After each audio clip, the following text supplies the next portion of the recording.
What is up, guys? Nathan here on TGS Plays once again with some more Paragon for you. Today we've got something a bit different. I'm trying something new on the channel, and what we're going to be discussing today is who I think is the best carry in the game, the best ADC in this game right now.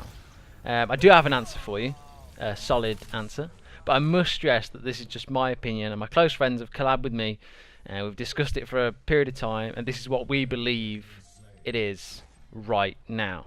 So just before we get into it, don't forget to like and comment if you enjoyed this video. Appreciate all your support, and of course subscribe if you haven't already.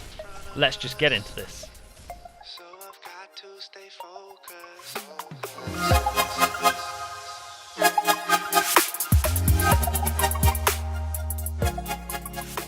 So before we properly start on my opinions and stuff, let's begin with the definition of a carry in this game sense and which heroes fit into that category.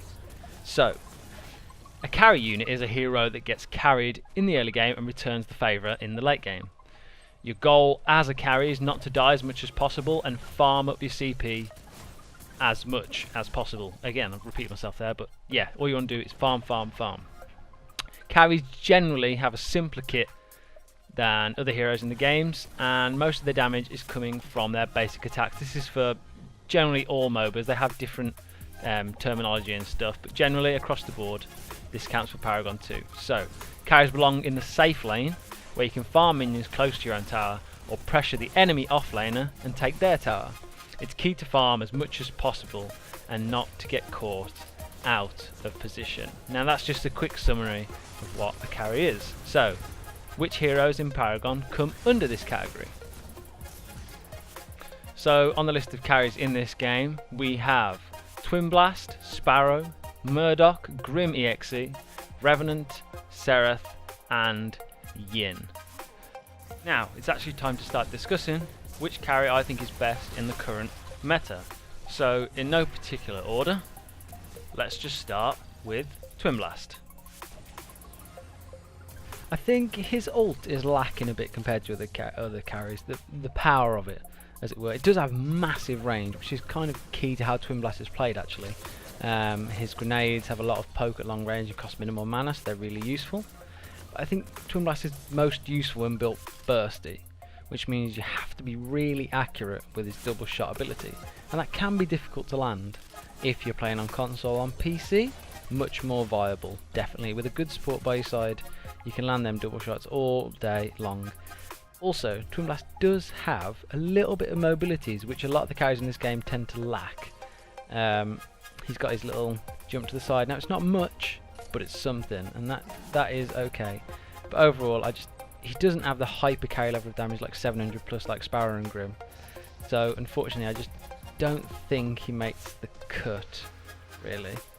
It's too situational, you have to be too accurate. On PC, maybe more viable.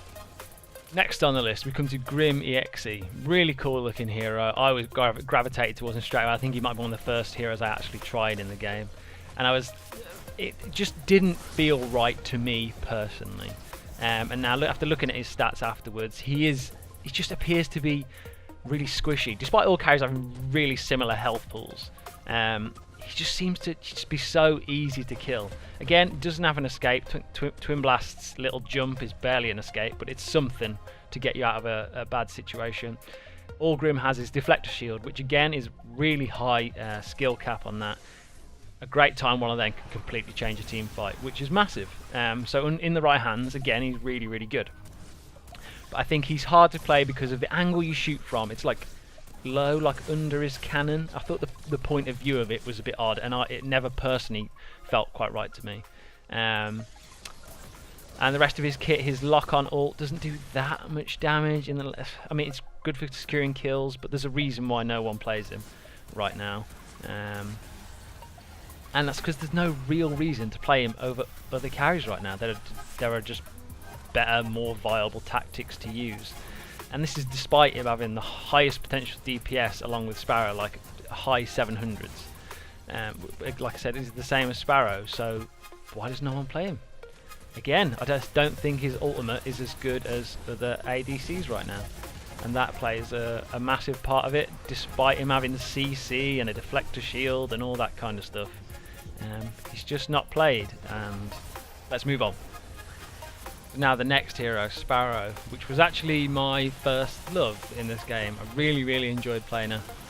And then as the CC meta crept in with Aurora and so on, it just got much harder to play her, and your positioning with her had to just be nigh on perfect to avoid death, or you had to get some real clutch blink plays in there and never miss a hit, literally.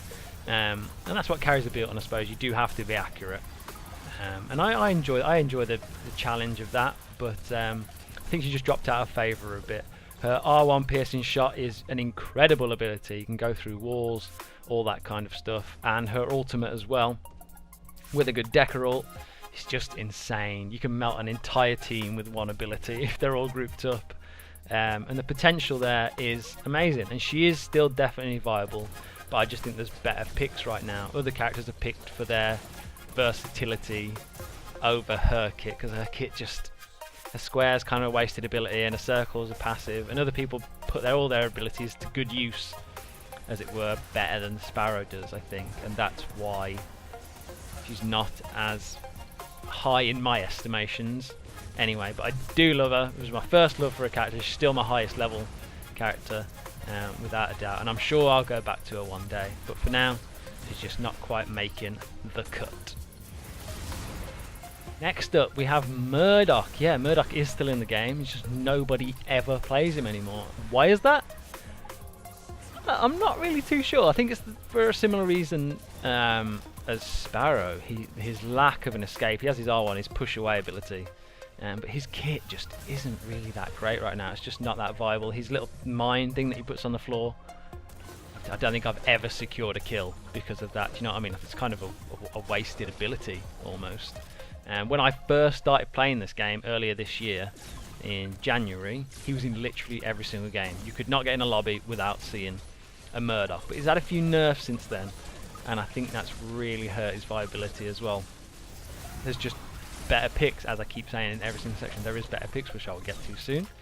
His kit is fairly poor in my opinion, bar his ultimate, which in the right hands can really be devastating, but you have to practice with that, and people kind of want instant gratification, so it's rare you come across a Murdock that's really at it and really good, because some of the characters are just easier to play, so why waste time when you can just pick the easier character and do just as well and still win games. I think that's the logic behind most people that play the game.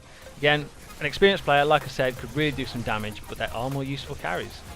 Also now, since he's had a bit of a nerf, he doesn't have hyper carry level damage like he used to, like Sparrow and Grim. He doesn't hit the 700 marker anymore, without Orb Prime anyway. So yeah, so Sparrow and Grim even out damage him. So where's the viability? Just in his ult, basically. Next on the list, we have the most unique carry in this category. Cereth being the only one out of all the carries, all these ADCs, that is a melee carry. It's a niche, definitely, and in my opinion actually works best when coming out of the jungle rather than in the safe lane.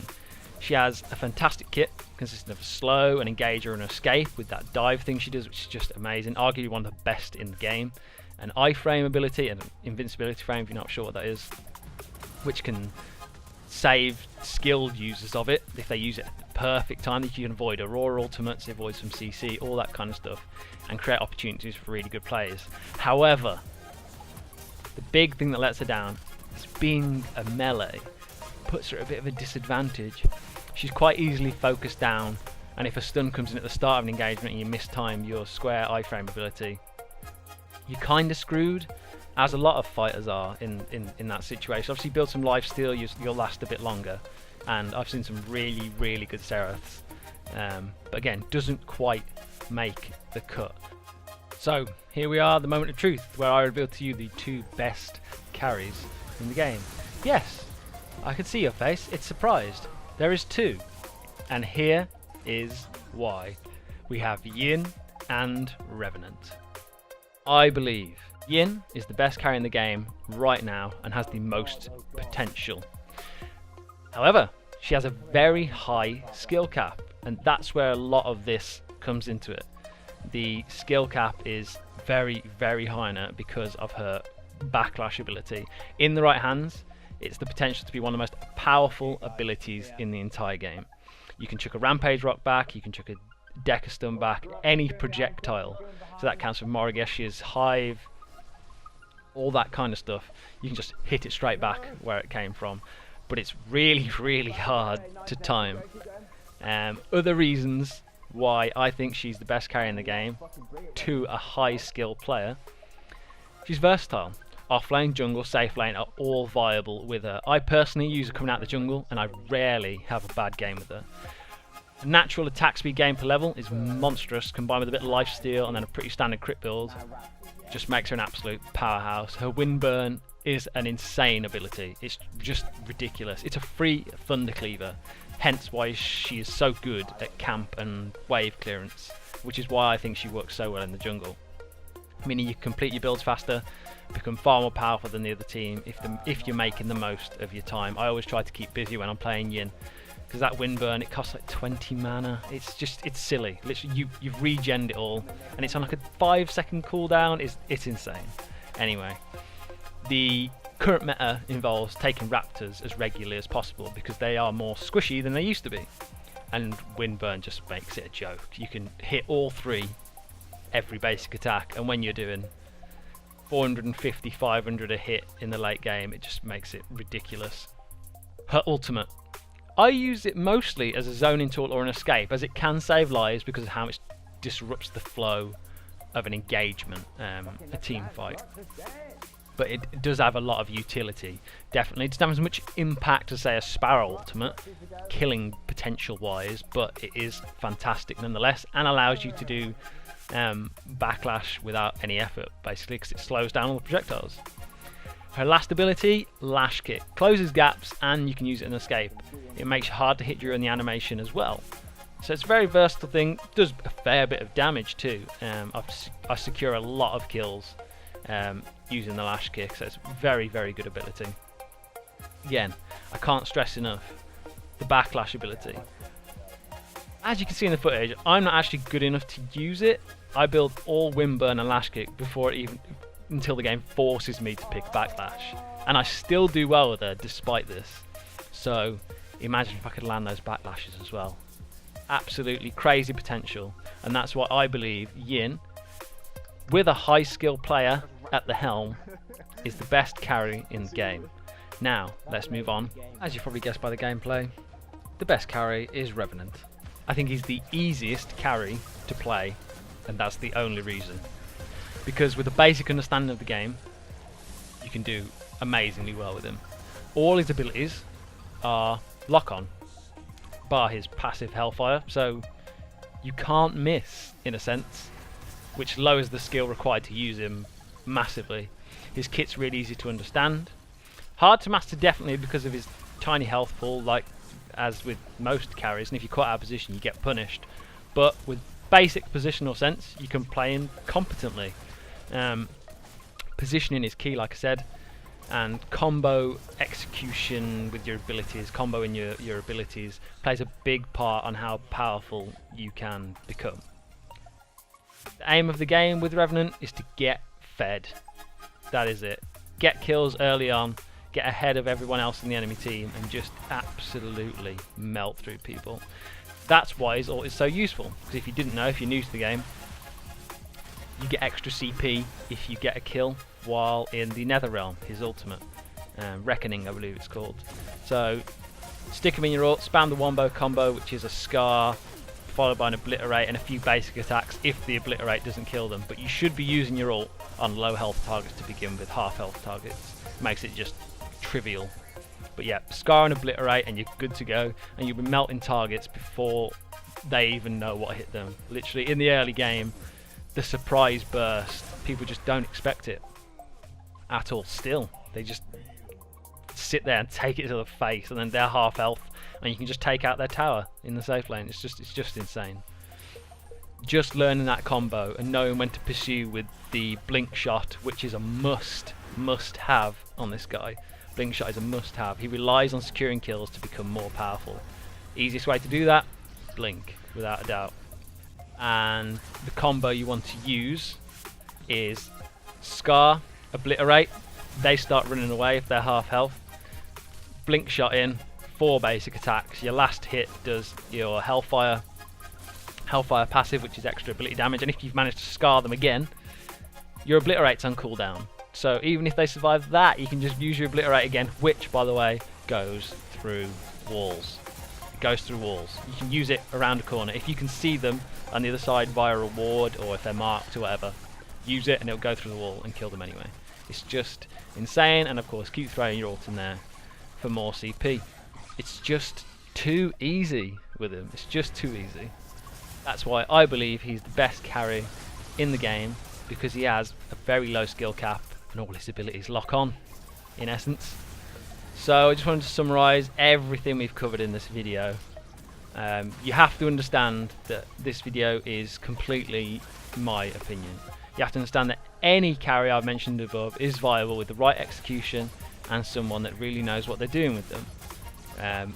They're not necessarily bad. It's not wrong to play these heroes, but right now the percentages say the heroes I've just picked out, Yin and Revenant, are the best in the right hands. Revenant for low skill players, and Yin's potential with a high skill cap is just insane. The tools given to you with Revenant and Yin, I believe, make them the best at what they do. Yin's versatility and natural Thunder Cleaver, which is free CP with her Windburn, makes her a monster CP farmer from minions in any role that she picks. I prefer a jungle. Safe lane is perfectly viable too. Her ult is a great zoning tool and allows for ridiculous plays when paired with a backlash if you have the skill to pull it off. Revenant. Lock-on abilities, an amazing natural burst and kill securing potential make it relatively straightforward to get the most out of him. Basic positioning and MOBA understanding means you can snowball and put every hero you come up against on the back foot instantly. That's why these two heroes are the best. But who knows, this could all change in the V40 update, where they're promising big things with a new support coming out as well, it looks like, from all the stuff I'm seeing on Reddit. So this could all change. Hopefully it does. Keeps the game nice and fresh. But yeah. Okay guys, that is all I have for you for today. I really hope you enjoyed this guide, overview, opinion video, whatever it is. I really enjoyed making it. I put quite a lot of research and hard work into this, collab with a few people, got some real hard information down, and yeah, and I came to the conclusion Yin and Revenant, they're the ones to go with, and I just want your opinions down below. Obviously I know not everybody's going to agree with me, and that's perfectly fine. That is completely fine. I'll take all your comments into account, but I'm really looking forward to hearing from you, the community, as to what you think right now. But like I said, that is all from me for today. Thank you so much for watching, guys. I've been Nathan, one half of TGS. Really enjoyed making this video, so I hope you enjoyed it. Thank you for watching. Sound off in the comments below all your opinions and all your thoughts, and I'll see you in the next one, guys. Peace out.